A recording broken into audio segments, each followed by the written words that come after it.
Olá a todos e bem-vindos ao primeiro episódio de Arte Vilã, onde analisaremos o mal na figura de Tony Montana de Scarface.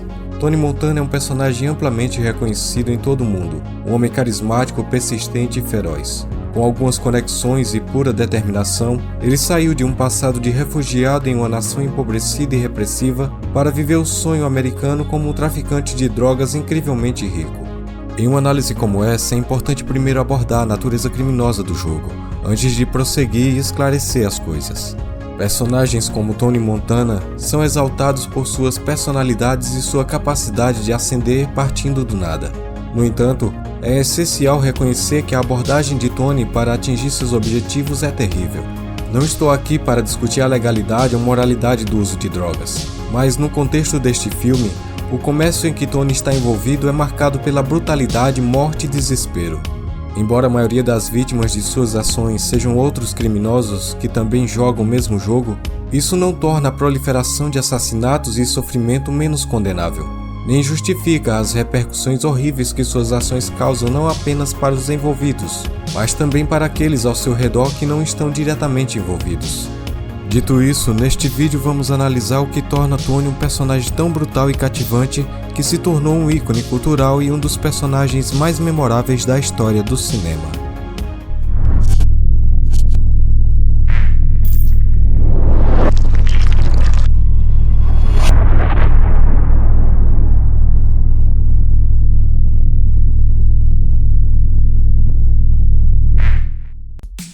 Embora saibamos pouco sobre o passado de Tony antes de sua chegada à América, as informações que temos nos dão uma visão de como ele se transformou no homem retratado no filme. Nascido em Cuba, alguns anos antes de Castro assumir o poder em 1959, Tony cresceu em um ambiente de pobreza, repressão e controle, que provavelmente contribuiu para sua determinação desafiadora que vemos no filme. Se é verdade que seu pai era dos Estados Unidos, é plausível que ele tenha crescido assistindo a filmes que glorificavam a vida na América e os criminosos que habitavam seu submundo, possivelmente incluindo o original Scarface ou o Inimigo Público, se de fato cresceu assistindo a James Cagney, como afirma. Seja qual for o caso, Tony foi atraído por uma vida de crime, e sabemos que ele cumpriu pena na prisão de Cuba, durante a qual se aliou a várias gangues, adquirindo a tatuagem em sua mão para indicar seu status como assassino. Enquanto seu pai pode ter sido um catalisador para os sonhos de Tony de se tornar um gangster e viver nos Estados Unidos, sua mãe era o oposto. Uma mulher tradicional que, podemos assumir, tentou mantê-lo longe de encrenca, tentando conter o jovem feroz da melhor forma que podia. Vamos considerar o impacto de sua estatura menor em relação a muitos dos homens com os quais ele interage. Provavelmente isso o levou a adotar uma postura excessivamente agressiva para compensar sua altura. Sua personalidade ardente e sua coragem diante da adversidade podem ter sido moldadas por sua necessidade de se defender em uma posição física desfavorável. Embora não saibamos como exatamente ele adquiriu a cicatriz em seu rosto, dada a sua estatura e as dificuldades que enfrentou, sua declaração de que a adquiriu quando criança pode muito bem ser verdadeira. Em suma, todas essas informações indicam que Tony era uma criança que sentia a opressão não apenas do governo repressivo de Fidel Castro, mas também da tentativa de sua mãe de contê-lo da melhor maneira que podia. Os filmes que seu pai lhe mostrou provavelmente inflamaram seu desejo por uma vida melhor. Assim ele se lançou nas ruas com coragem e carisma, fazendo amigos e inimigos antes de acabar na prisão, o que de certa forma foi seu ingresso para a vida dos seus sonhos. É nesse ponto que encontramos Tony no início da história, um homem enviado para a Terra das Oportunidades como indesejável, junto com seu melhor amigo, uma opção muito melhor do que apodrecer em uma prisão de Cuba. Obviamente, tudo isso é baseado em especulações, mas com essas coisas em mente, é fácil ver como Tony se tornou o homem que é, corajoso e carismático, com uma determinação feroz e destemida. Desde a primeira cena do filme, Tony demonstra que não tolera desaforos, não recua diante da adversidade, não importa as probabilidades que estejam contra ele. Há algo mais profundo em sua psique que alimenta essas características corajosas, e esse é um narcisismo notável. Tony acredita firmemente em si mesmo em todas as suas empreitadas, confiante de que é o melhor e de que é invencível. Essa crença em si mesmo o torna capaz de enfrentar situações perigosas com uma determinação aparentemente inabalável. Pode-se dizer que ele é um homem de princípios, que permanece fiel à sua convicção de que as únicas coisas que possui neste mundo são sua integridade e sua palavra, e ele não trai esses princípios por nada. No entanto, sua lealdade não se estende apenas a esses princípios. Embora seja brutal e implacável ao lidar com seus inimigos, ele evita matar inocentes, uma qualidade que falta em muitos outros personagens de moral questionável. Seus objetivos são sem dúvida ambiciosos, e ele tenta acelerar seu progresso ao orquestrar um acordo que não é aprovado por Frank, seu mentor. No entanto, ele faz isso pensando nos interesses de Frank, e não com o intuito de subvertê-lo, mas de fortalecer a posição de ambos. Sua ambição não é necessariamente negativa, mas sua abordagem para alcançar seus sonhos é definitivamente problemática. Junto com seu narcisismo, isso resulta em uma mentalidade altamente prejudicial que o conduz à autodestruição. Mesmo sua superproteção em relação à sua irmã vem de um bom lugar, embora seja extremamente intensa. Sua postura autoritária em relação às pessoas que ela conhece é motivada pelo fato de que são criminosos como ele, e ele deseja para ela uma vida melhor do que aquela que sabem que podem oferecer. No entanto, não sabemos até que ponto a mãe de Tony influenciou sua vida criminosa, mas seja qual for o caso, ela reconhece o quanto seu filho pode causar danos àqueles ao seu redor e fará o que for preciso para proteger sua filha desse mesmo destino. Essa mentalidade de Tony em relação aos outros reflete sua crença de que é capaz de prover para sua família sem envolvê-los diretamente em atividades ilícitas. No entanto, ele sabe que se sua irmã se envolver com alguém ligado ao seu negócio, ela inevitavelmente será arrastada para o mundo perigoso em que ele está imerso. Os traços positivos em Tony que destaquei são o que o tornam um personagem admirável e identificável para assistir. Embora seja indiscutivelmente um criminoso violento, ele tem um conjunto de valores que suavizam seu caráter e o tornam muito mais fácil de se relacionar do que outros personagens. Isso é quem Tony é. Um narcisista carismático, excessivamente macho, com grandes sonhos e uma atitude que poderia ser sua queda. Mas não é quem Tony é, mas o que ele faz que o torna um ser humano bastante desprezível. E sua história é um exemplo do resultado que a maioria das pessoas obtém ao se envolver em um negócio altamente volátil e extremamente perigoso. Uma longa pena de prisão ou a morte. Quanto às consequências de suas ações, muitas delas podem ser consideradas resultados diretos de seu envolvimento no mundo do crime. As vítimas de suas ações geralmente são pessoas envolvidas em atividades criminosas semelhantes, e ele muitas vezes age em legítima defesa, em vez de malícia ou ódio, como o assassinato dos homens que tentaram matá-lo durante sua primeira negociação de drogas, ou quando ele matou Frank e Mel. Você poderia até dizer que um dos assassinatos que ele comete é nobre, pois ele mata Alberto depois que ele se recusa a cancelar o assassinato dos jornalistas bolivianos que denunciam sua organização. Um ato que salva esse homem e sua família. Mesmo assim, essas ações causam um número incontável de danos colaterais a inocentes que estão próximos a esse negócio. E as ações tomadas contra Tony devido ao seu envolvimento nesse negócio também se encaixam nisso. Um ótimo exemplo disso e dos efeitos da atividade criminosa sobre a inocência é a tentativa de assassinato contra Tony no Clube Babylon. Claro, Tony não pediu para ser assassinado, mas o fato de ele se colocar em uma posição de ser assassinado por estar envolvido no comércio ilegal de drogas causou a morte de um espectador inocente, o artista Otávio. Você pode estar se perguntando como ele poderia saber se isso aconteceria. Isso não importa.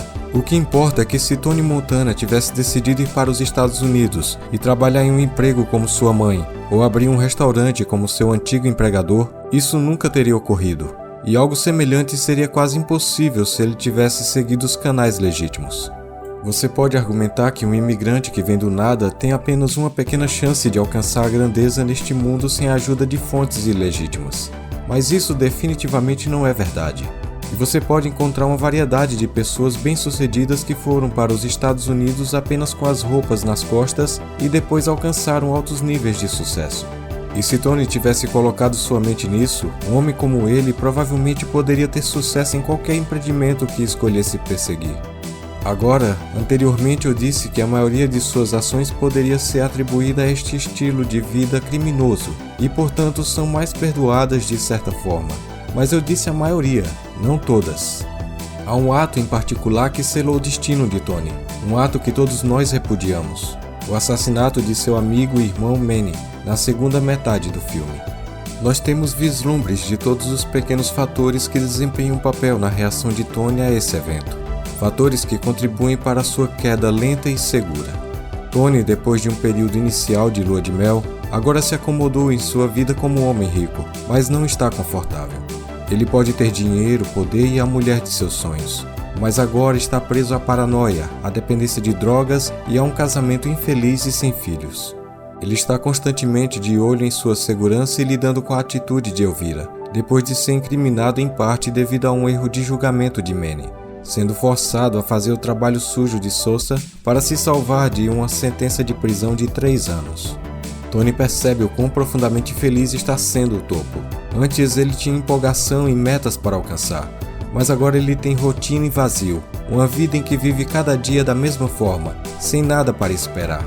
Isso leva a um estado de desespero durante a cena do restaurante, onde sua esposa o deixa de fato. E após ter que lidar com Alberto e sua disposição para assassinar a família de um homem, Tony fica angustiado com as perspectivas diante dele. Quando ele descobre que Manny está desaparecido há alguns dias, seus medos crescem exponencialmente, pois a desorganização nesse momento crítico é algo que ele não pode se dar ao luxo de suportar.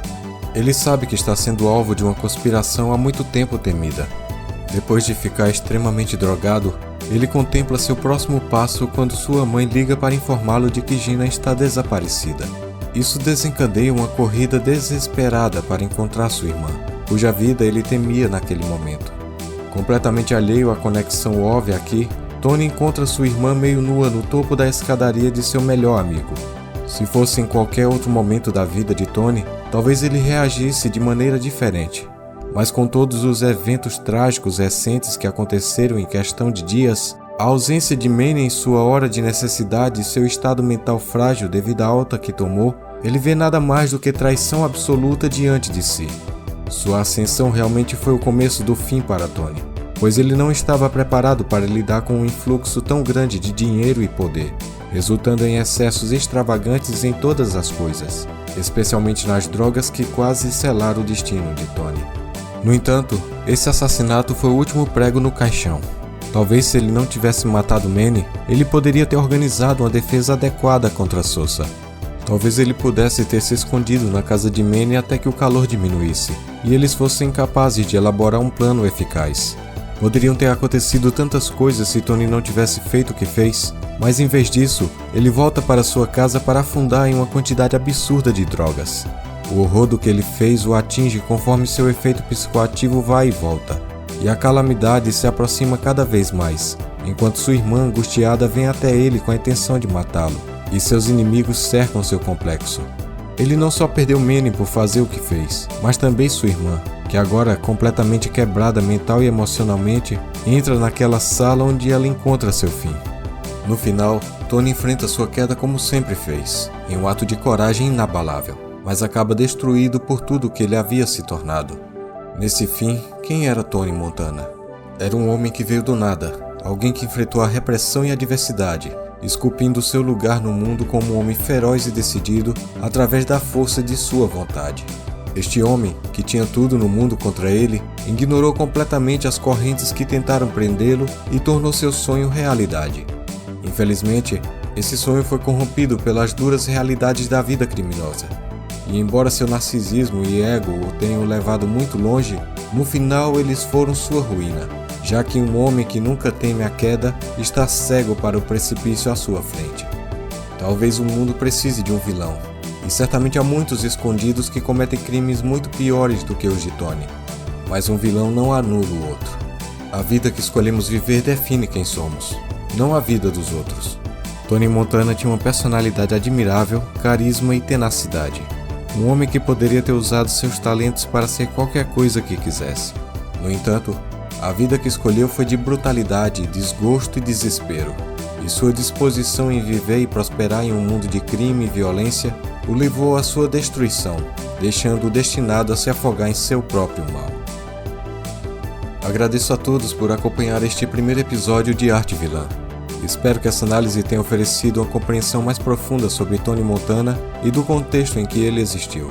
E o que você pensa sobre Tony? Deixei passar alguma coisa? Deixe-me saber nos comentários e sugira um vilão que você gostaria de ver em um episódio futuro. Não se esqueça de se inscrever para mais conteúdos como esse e deixar um like se gostou do vídeo. Obrigado mais uma vez e até a próxima.